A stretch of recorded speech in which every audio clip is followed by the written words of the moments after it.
Hey there, footy fans. Time for a bit more footy fun with Footy Finn here. And look, just very briefly, the Wallabies were dismal this morning, and they were thrashed by Wales at the Rugby World Cup. But I don't want to talk about that. That'll be the subject of another video. But I want to talk some good news, and that's NRL Grand Final week, and the Broncos have made it through to the final. The grand final, their first one since 2015. And this shirt here represents the chocolate starfish.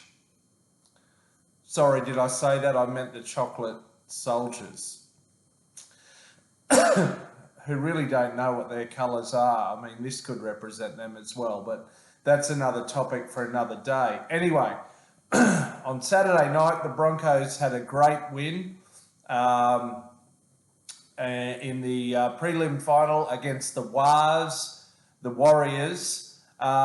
Look, before I launch into a wrap of the match and a look ahead to the GF, I just want to acknowledge the Wars. They've had a stellar season. They've upped their game and their consistency. I think a lot of NRL fans have got a lot of respect for the Wars and the fact that they based themselves in Australia for 2.5 years away from family and friends to keep the comp going and to stay in the comp post-COVID. So well done to the Wars. Commiserations to your fans, but we all hope you're back bigger and better next year. And well done on finishing in the top 4 as well. So anyway, the game, it was in front of a packed Lang Park crowd of 52,000 people, and a decent contingent of Wars fans there.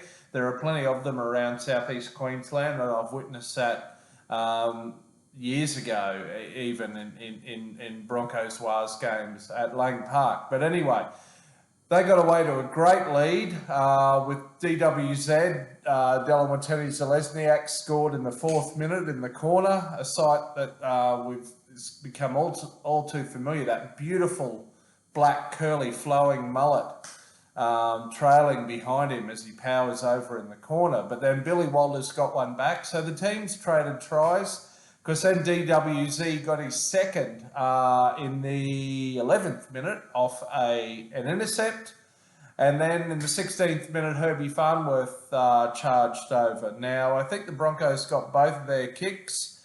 Sadly, Adam Pompey, who isn't their first choice kicker, Sean Johnson is, but he's got a leg injury. Sadly, the Wars didn't get any conversions on the night. Who was next to score? So it was 2 tries apiece. Then Jesse Arthurs went over just a couple of minutes after Herbie. And then I've got Billy Walters in the 23rd minute. Yes, he must have done that before Marcelo Montoya went over in the 28th minute. So within the first 30 minutes, we've already had 7 tries in a blockbuster. So it was 24-12 at that stage. As I said, 3 tries to the Wars, but they got no conversions.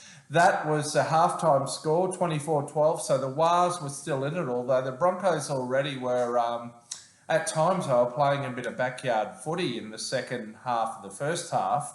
And then it was all tied up for the good first 13-14 minutes of the second half. And then Jordan Ricky ended up scoring off a backline move that involved Reece Walsh.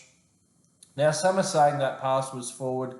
It may have been forward. To me, it looked like one of those that was actually backwards out of the hands and floated forward with the momentum.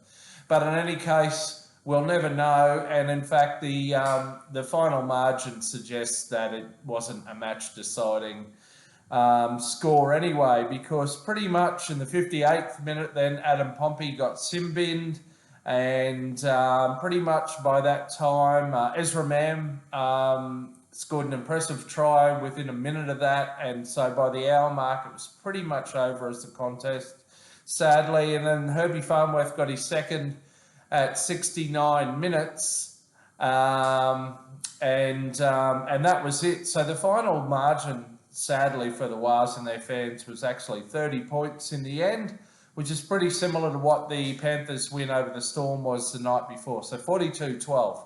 Anyway, so the Broncos progressed to the GF. So it's really a bit of the master versus the apprentice, if you like. The Panthers are in their 4th consecutive final. The Broncos, their first grand final since 2015. At that time, none of the current squad were playing, and only 2 current Broncos have played in grand finals before, and they were both with different clubs. There's all sorts of intriguing matchups, and in this grand final week, I'm actually aiming to do a video a day if I can, or something close to that. So stay tuned. Of course, we've got the Deli M Awards coming up as well. It's all happening.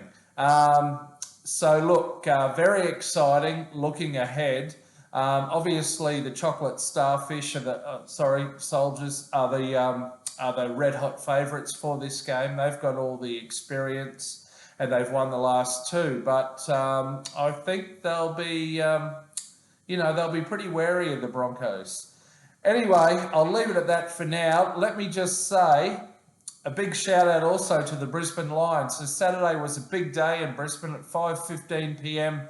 The AFL prelim final bounced off, and the Lions overcame the Carlton Blues. So we've got, and then 88,000 fans across both prelim finals in Brisbane on the same night. 2 Brisbane teams in the AFL and NRL grand finals. That's never happened before. You never know, it might never happen again. Wouldn't it be awesome if they could do the double? So shout out to the Brisbane Lions. And then also the NRLW. Sadly, the Broncos couldn't go through there, but the Gold Coast Titans have made it, and they will face the defending premiers, the Newcastle Knights, in the NRLW final on Sunday. So can't wait. It's all very exciting. Yeah, shout out to the Wars, also to the Lions and the Titans women, as well as the Broncos, and commiserations Wallabies. But until next time, catch you between the sticks. See ya.